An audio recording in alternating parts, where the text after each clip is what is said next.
notes that, in fact, I looked at the note yesterday. We have it in our possession ourselves. So You have the original?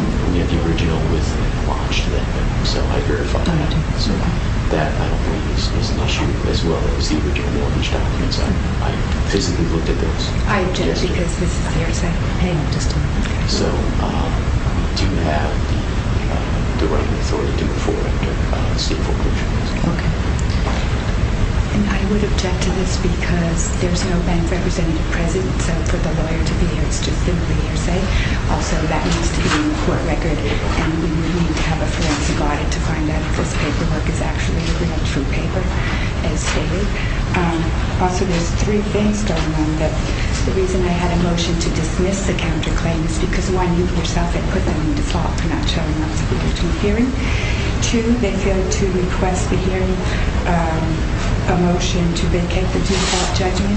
And three, they failed to file a counterclaim within the 10 days allotted for that process.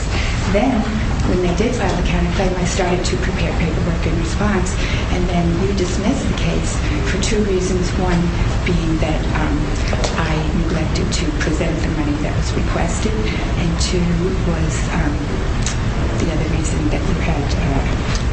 That you're not a party interested. So that I am the party in interest. That's right, because of the party in interest that we had the quick claim. And I presented to you with my motion to dismiss an updated quick claim. And the original intention always was for my son to turn that over to me because with a new baby he couldn't deal with all this court process. And so he gave up all his claims to me, and I am the real party in interest since I'm the one that has been carrying the burden of the property this whole time.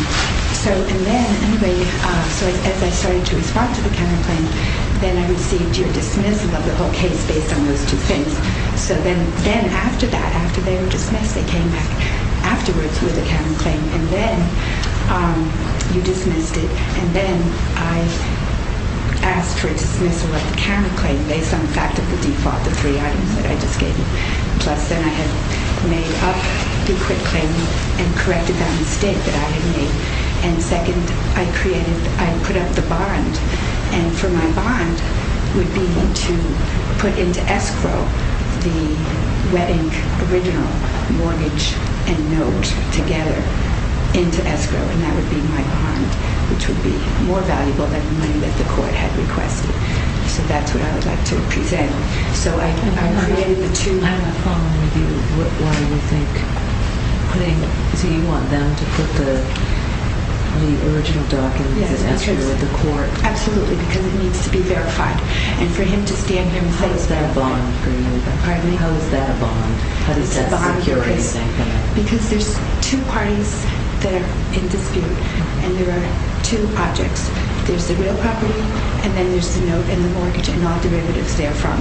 So no one party can have both items. They either have the paper or they have the property. And if they want to foreclose and take the real property, then the actual paper has to be turned over to me, to the court, and it has to be verified through forensic. For that position?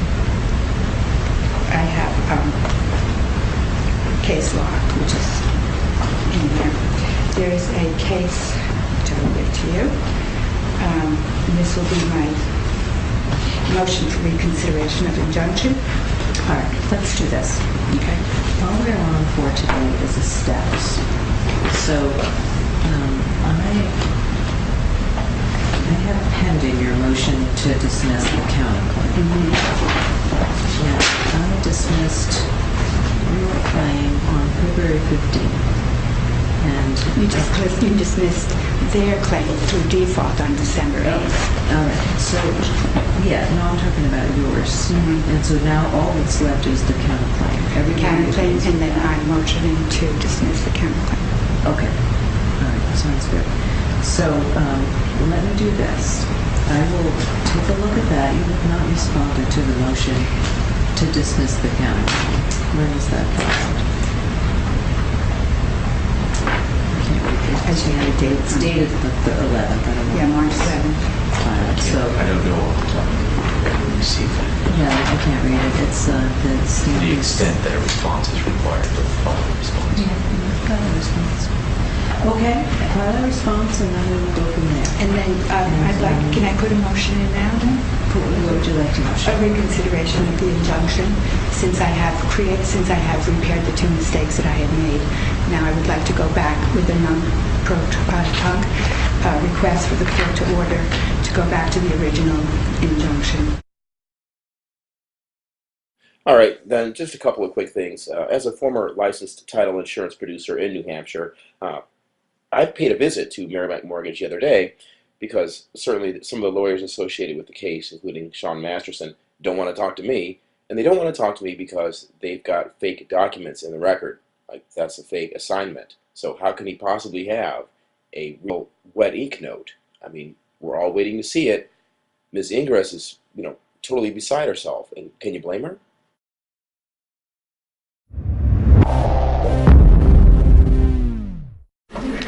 I'm sorry, Counsel. I'm all the confusion. I'm not sure if you heard my question. Did you have a verified? Did you have my response? I have no comment. Thank you.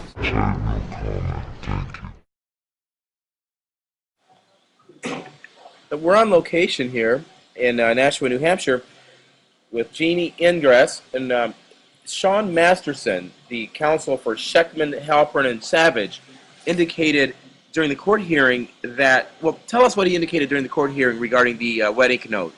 Well, he said that he verified that he had looked in his drawer and that he found it, lo and behold, the wet ink original signature note and mortgage, to which I objected as hearsay because, first of all, there was no bank officer in the court and he was just the lawyer representing them, so he had no proof, nothing else. He just told the judge, yeah, I have it, don't worry about it, it's all cool, so give me the house, baby.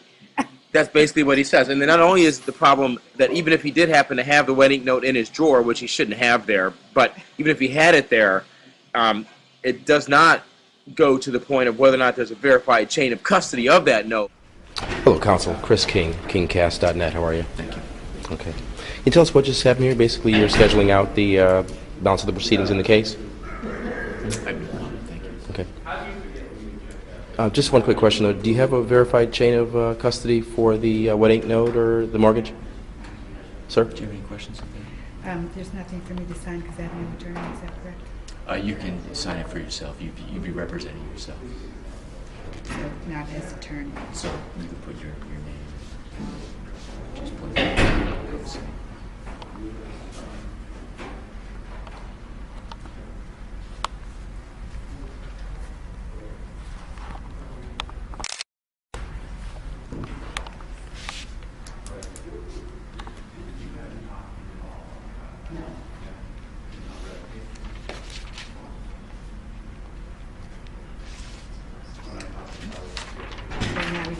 We take it back into the court and give it to the clerk. We'll get copies of it. I'm sorry, Counsel. I'm all the confusion. I'm not sure if you heard my question. Did you have a verified? Did you have my response? I have no comment. Thank you. Oh, so you won't answer whether or not there's a verified chain of custody for the note or anything?